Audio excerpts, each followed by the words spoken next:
નમસ્કાર. દેવી ભાગવતના ચોથા સ્કંદના 24મા અધ્યાયમાં આપનું સ્વાગત છે. આજનો જે અધ્યાય છે એ આપણને વ્યાસજી એક જ અધ્યાયમાં આખા શ્રી કૃષ્ણ ચરિત્રની વાત કરે છે અને આપણને એમના પુત્ર પ્રદ્યુમન હરણની અને ભગવાન શ્રી કૃષ્ણએ કરેલી મા ભગવતીની સ્તુતિની વાત કરે છે. આજનો અધ્યાય આપણને એ સમજાવશે કે સાક્ષાત ભગવાન વિષ્ણુ, જેને આપણે પરમાત્મા કહીએ છીએ, એ પણ જ્યારે માનવીય લીલા કરે છે ત્યારે તેમને પણ સુખ દુઃખ, વિરહ અને સંઘર્ષમાંથી પસાર થવું પડે છે. અને તે સમયે આપણને ધીરજ અને શ્રદ્ધાનું મહત્વ સમજાય છે. પણ એ કથાનક તરફ આગળ વધીએ એ પહેલા આપણે ગયા અધ્યાયની વાત કરી લઈએ. ગયા અધ્યાયમાં આપણે શ્રી કૃષ્ણના જન્મોત્સવની દિવ્ય લીલા નિહાળી. મધ્યરાત્રિના ઘોર અંધકારમાં કંસના કારાગૃહમાં પરમાત્મા શ્રી કૃષ્ણનું પ્રાગટ્ય થયું છે અને યોગ માયાની અદ્ભુત લીલાથી વાસુદેવના બંધનો તૂટ્યા છે, કારાગૃહના દ્વાર ખુલી ગયા છે, યમુનાજી શાંત થઈ ગયા છે, જેથી એ વહાલા શ્રી કૃષ્ણને ગોકુળમાં નંદ અને યશોદા પાસે સુરક્ષિત પહોંચાડી શકાય. અને વાસુદેવ ત્યાંથી યોગ માયા, જે યશોદાની પુત્રી છે, એને લઈને આવ્યા છે. અને જ્યારે કંસે એ બાળકીનો વધ કરવાનો પ્રયાસ કર્યો ત્યારે તે આકાશમાં ઉડી ગઈ અને અષ્ટભુજાધારી દેવીનું રૂપ ધારણ કરીને કંસને ચેતવણી આપતી ગઈ કે તારો કાળ તો જન્મી ચૂક્યો છે. અને એ સમયે નિરાશ અને ભયભીત કંસે પોતાના મૃત્યુના ભયે પ્રદેશના તમામ નવજાત બાળકોની હત્યા કરવાનો ક્રૂર આદેશ આપ્યો છે.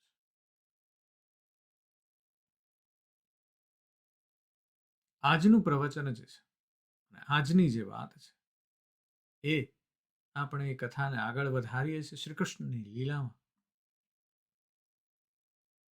પ્રભાતના પહોરમાં નંદ રાજાને ત્યાં કુંવર જન્મના વધામણા લાગી ગયા છે. ચારે તરફ નંદ ઘેર આનંદ ભયો, જય કન્હૈયા લાલ કી, યશોદા કો લાલો ભયો, જય કન્હૈયા. ચારે તરફ વધામણા છે, આનંદનું વાતાવરણ છે. પણ બીજી તરફ મથુરામાં કંસને આતંક લાગ્યો છે. ગુપ્તચરો અને લોકવાર્તા દ્વારા કંસને ખબર પડી ગઈ હતી કે ગોકુળમાં કંઈક બાળક ઉત્સવ થઈ રહ્યો છે. અને એને નારદજીની વાતો યાદ આવી છે કે ગોકુળના ગોપ ગોપીઓ પણ દેવ દેવતાઓના અંશ છે. અને આ શંકાથી ઘેરાયેલા કંસે આખા ગોકુળ પર ક્રોધ વરસાવ્યો છે. પહેલા પૂતનાને મોકલી, અને પછી બકાસુરને મોકલ્યો, પછી વત્સાસુરને મોકલ્યો, ધેનુકાસુરને મોકલ્યો, પ્રલંબાસુર જેવા મહાકાય રાક્ષસોને મોકલ્યા છે. પણ બાળકૃષ્ણ તો લીલાધર છે. ખેલ ખેલમાં પૂતનાના પ્રાણ હરી લીધા, બકાસુરની ચાંચ ચીરી નાખી અને ગોવર્ધન પર્વતને પણ તચલી આંગળીએ ઊંચકી ને ઇન્દ્રના અભિમાનનું ખંડન કર્યું છે.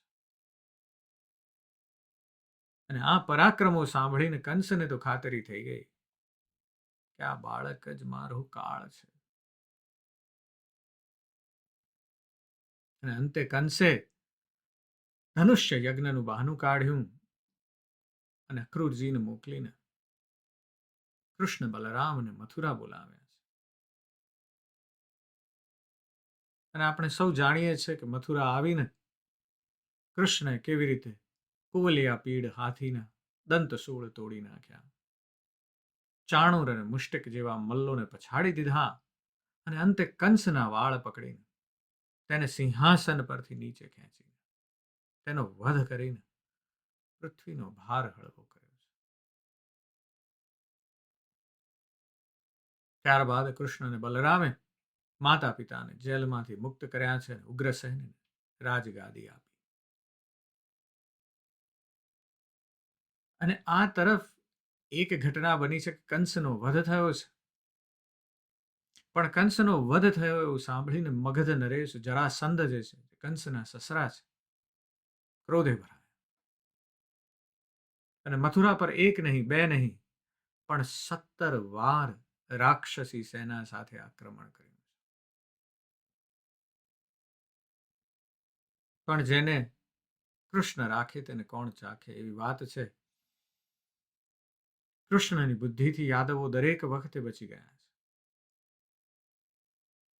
પણ 18મી વખતે જરાસંધે એક નવો શત્રુ મોકલ્યો છે, કાલયવન. અત્યંત શક્તિશાળી રાજા હતો કાલયવન. મલેચ્છ રાજા છે અને અજેય છે. અને એ સમયે ભગવાન શ્રી કૃષ્ણએ યાદવોની સભા બોલાવી અને એક ઐતિહાસિક નિર્ણય લીધો છે. ભગવાન શ્રી કૃષ્ણ કહે છે કે હે યાદવો, અહીં આપણે આ જરાસંધના ભય અને ઉપદ્રવમાં જીવીએ છીએ. અને હવે આ કાલ યવન પણ આવ્યો છે. સમજદાર માણસ એ છે જે પ્રાણ બચાવવા માટે ઘર, સંપત્તિ અને અહંકારનો ત્યાગ કરી શકે.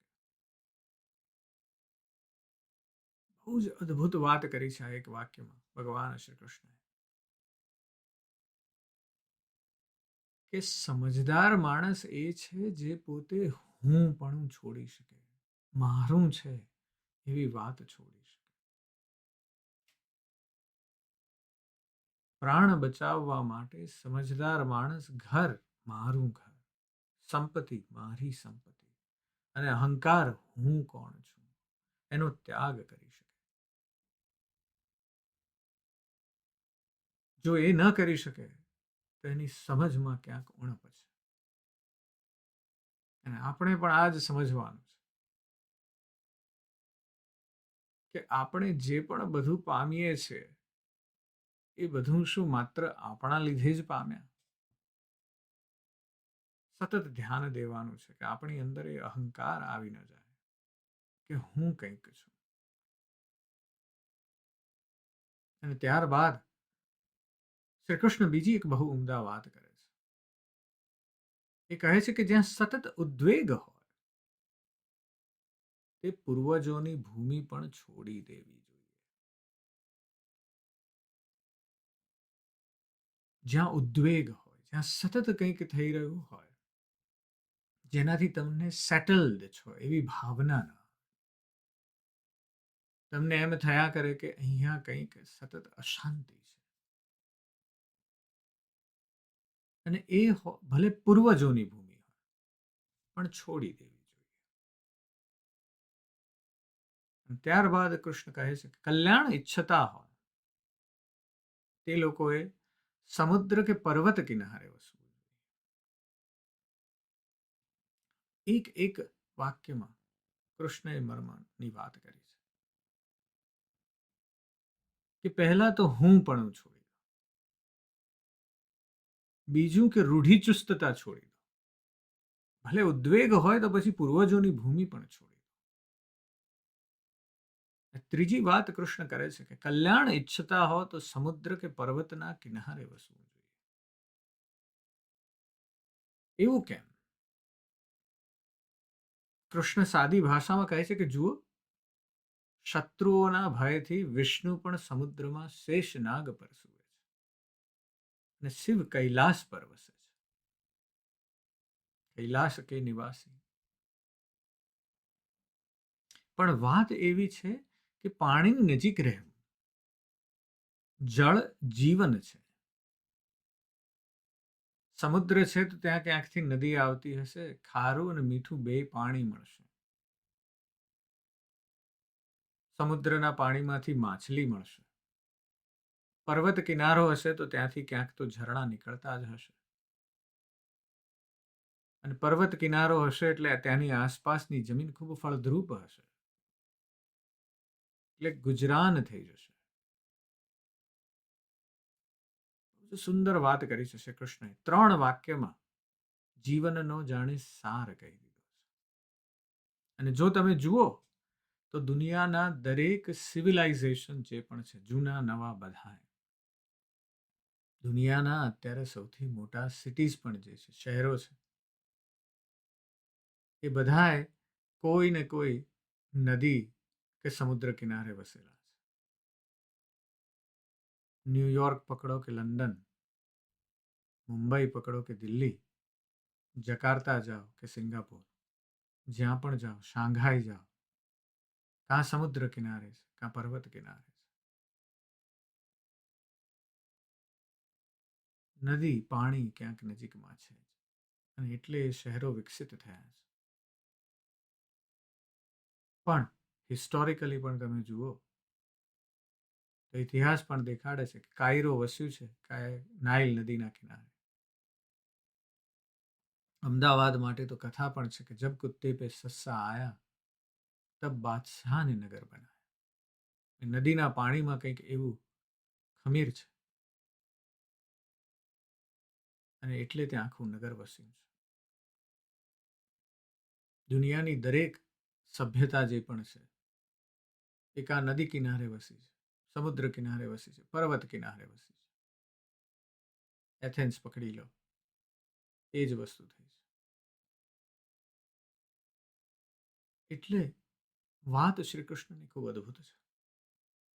અને શ્રી કૃષ્ણ યાદવોને સમજાવે છે કે 17 વખત તો આક્રમણ થઈ ચૂક્યું છે.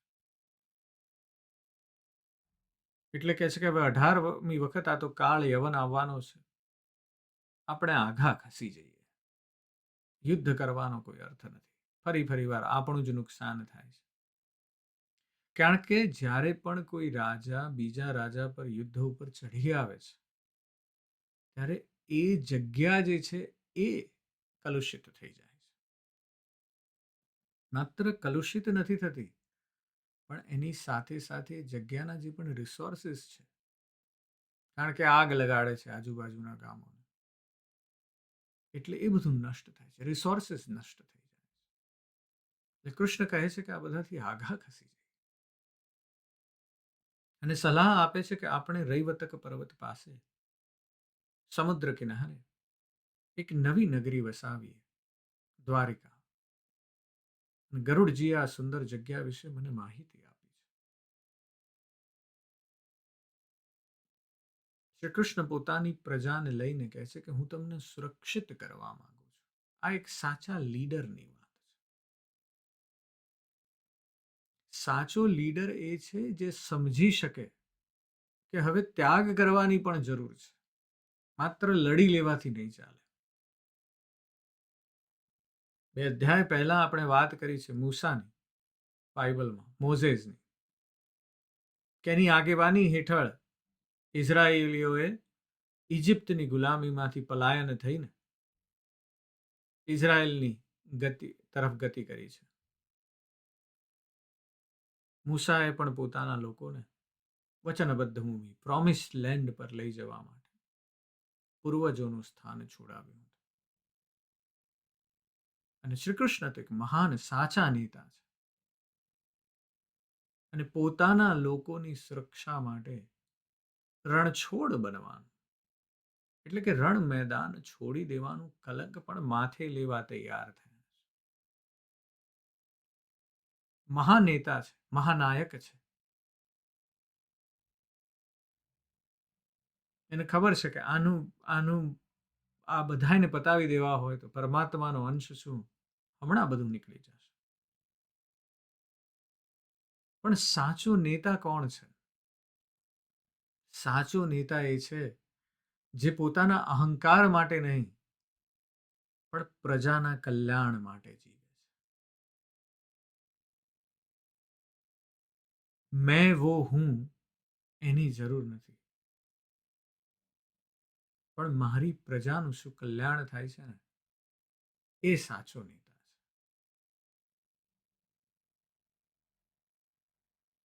અને પછી યાદવોને સમજાવીને આમ આખી મથુરાને લઈને કૃષ્ણ નીકળ્યા છે. ઊંટ ને ગાડા ને ખચ્ચરો પર સામાન ભરીને પ્રયાણ કર્યું છે. અને ભગવાન વિશ્વકર્માએ શ્રી કૃષ્ણ માટે સમુદ્રની મધ્યમાં સોનાની દ્વારકાનું નિર્માણ કર્યું છે. અને આમ કરીને યાદવોને દ્વારકામાં વસાવી આખી મથુરાને લઈને ઉચાળા ભર્યા છે. અને દ્વારકા વસી ચૂકી છે. બધા પોતપોતાની રીતે સેટલ થઈ ગયા છે. હવે જરાસંધ કે કાલ યવનનો ભય નથી રહ્યો, એટલા બધા દૂર જતા રહ્યા છે. અને ત્યારબાદ કૃષ્ણ અને બલરામ પાછા નિર્જન મથુરા આવ્યા છે. અને એ સમયે કાળ યવનને હવે એમણે લલકાર કર્યો છે. પોતાની પ્રજાને હવે સેફ કરી દીધી છે. હવે લીડર પાછો લડવા માટે આવે છે. કાળ યવને જેવો લલકાર સાંભળ્યો કે તેમને મારવા માટે દોડ્યો. કૃષ્ણ ખૂબ હોશિયાર છે. હસતા હસતા પોતાનું પિતાંબર લહેરાવતા લહેરાવતા પગે ચાલીને રણમાંથી ભાગ્યા. રણ છોડ બન્યા છે. ને એક ગુફામાં ઘૂસી ગયા. અને આ ગુફામાં મુચકુંદ રાજા સૂતા હતા. મુચકુંદની કથા બહુ સુંદર છે, પણ એમને વરદાન હતું કે જો રાજા સૂતા હોય ને એમને કોઈ જગાડશે તો એ બળીને ભસ્મ થઈ જશે. રાજા જેવું એની સામે જુએ કે ભસ્મ થઈ જશે. આપણે ગાંધારીના પણ તેજની વાત આગળ કરી છે મહાભારતમાં, કે આખી જિંદગી જ્યારથી ધૃતરાષ્ટ્રને પરણ્યા ત્યારથી આંખ પર પટ્ટી બાંધી દીધી છે.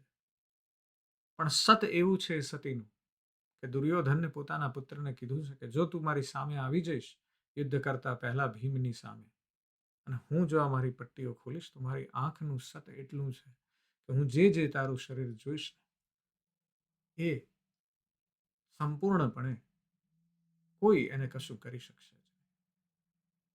અને એવું જ આ મુચુકંદ ને વરદાન છે કે જે જેને જગાડશે એની આંખમાં એટલું બધું તેજ છે કે બળીને ભસ્મ થઈ જશે.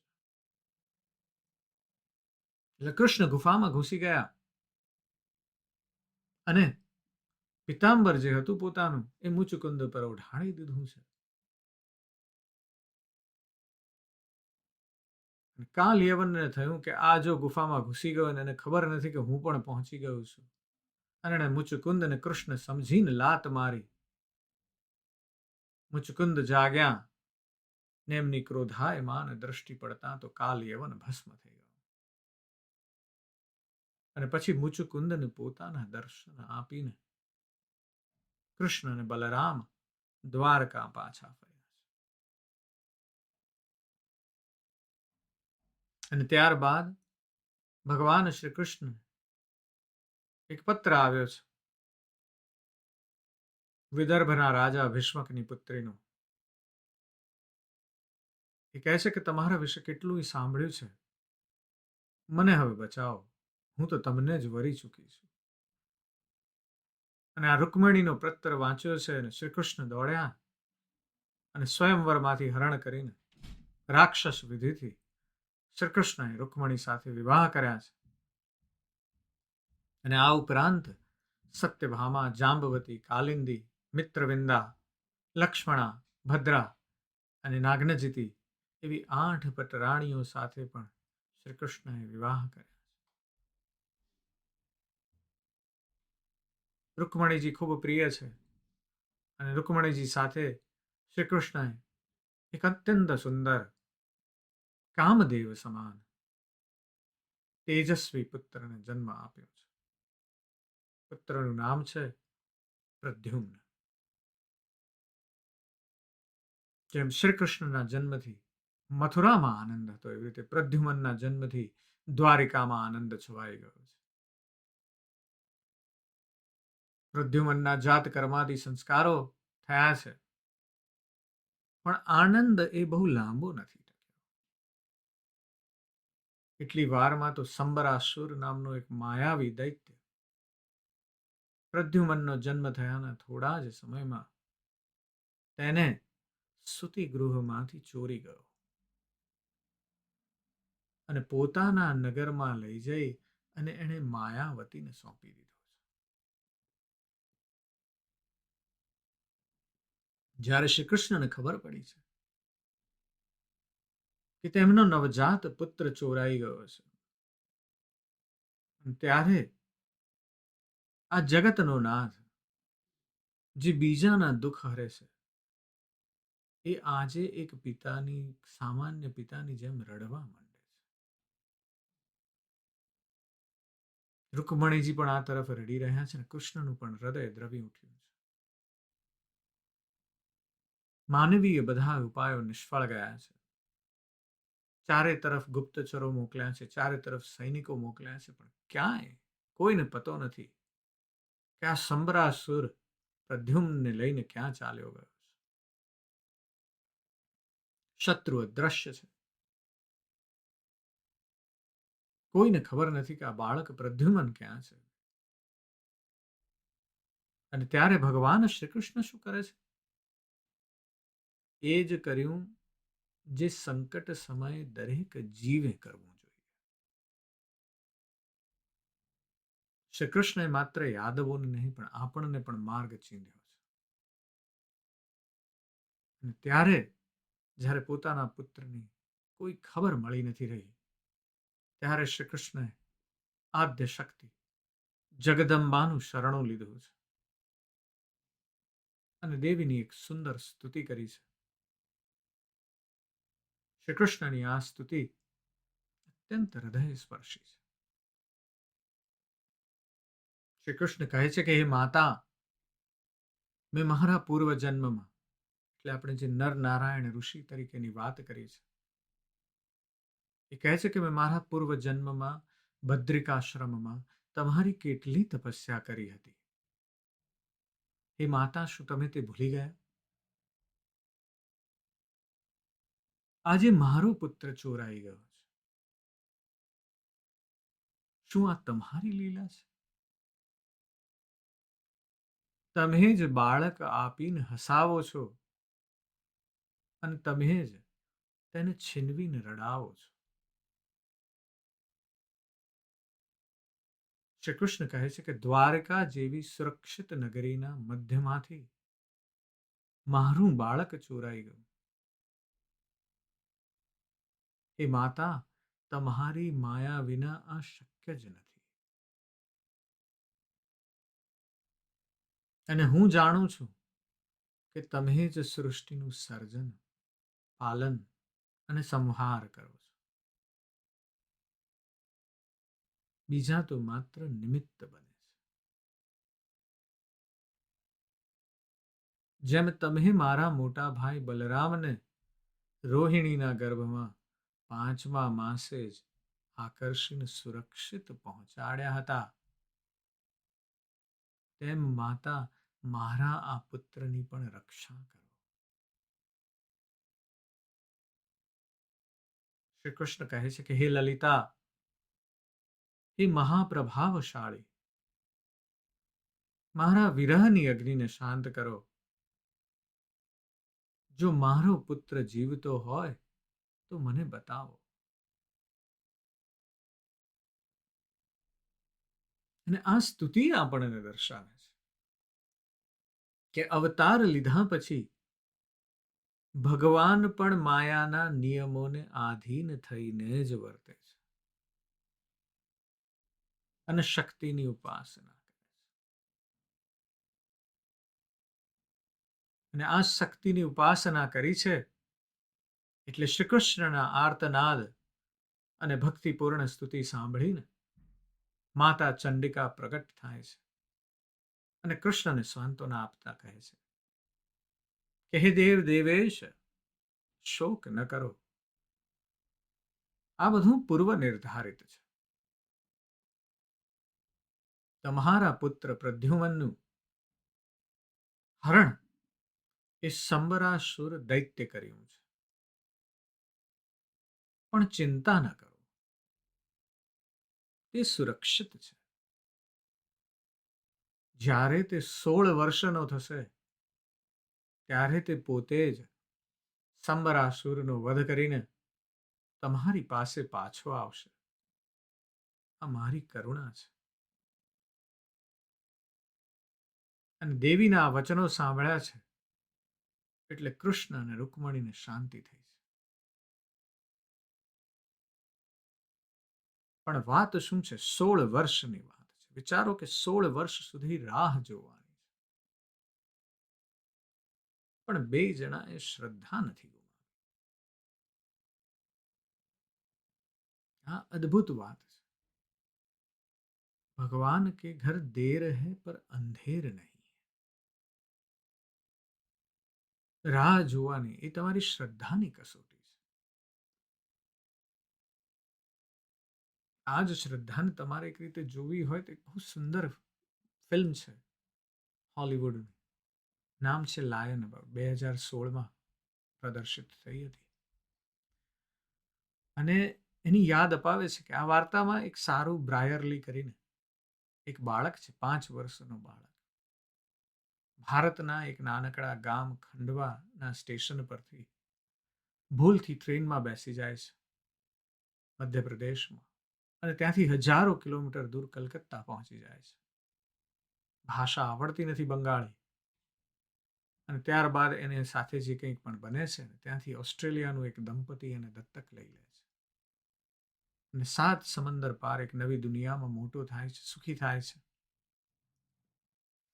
પણ વાત આપણે સારુંની નથી કરવાની. વાત એ છે કે બીજી તરફ એની ગરીબ માતા જે છે કમલા મુનશી, એ શું કરે છે? પુત્ર ગુમ થઈ ગયો છે એટલે શું માની લેવું કે પુત્ર મરી ગયો? ના. એ જ ગામમાં, એ જ ઝૂંપડીમાં પથ્થર તોડવાનું મજૂરી કામ કરતી રહે છે કમલા મુનશી. ગામ છોડીને ક્યાંય જતી નથી. કારણ કે એની અંદર શ્રદ્ધા છે. અને વિચાર્યા કરે છે કે મારો શેરું, જેનું નામ છે સારું, એ એક દિવસ પાછો આવશે. અને 1, 2 કે 5 વર્ષ નહીં, 25 વર્ષ સુધી રાહ જોવે છે. અને 25 વર્ષ પછી સારું એક વખત એક કોકની જોડે બેઠો છે ત્યાં રેસ્ટોરન્ટમાં જમી રહ્યો છે અને સડનલી એક ડિશ, એક ઇન્ડિયન ડિશ ખાઈ રહ્યો છે અને કહે છે આ મેં બહુ પહેલા ખાધી છે અને મને બહુ ગમતી. આ ક્યાંની આઈટમ છે? અને ત્યારબાદ એ ડિશથી, એ ટેકનોલોજીના મદદથી પોતાનું ગામ શોધે છે, પાછો ફરે છે, પોતાની વૃદ્ધ માતાને મળે છે. અને ત્યારે માં એને ભેટતીને રડતા રડતા કહે છે કે મને ખબર હતી બેટા, મને પેલા ઈશ્વર પર ભરોસો હતો, માં જગદંબા પર ભરોસો હતો કે તું પાછો આવીશ.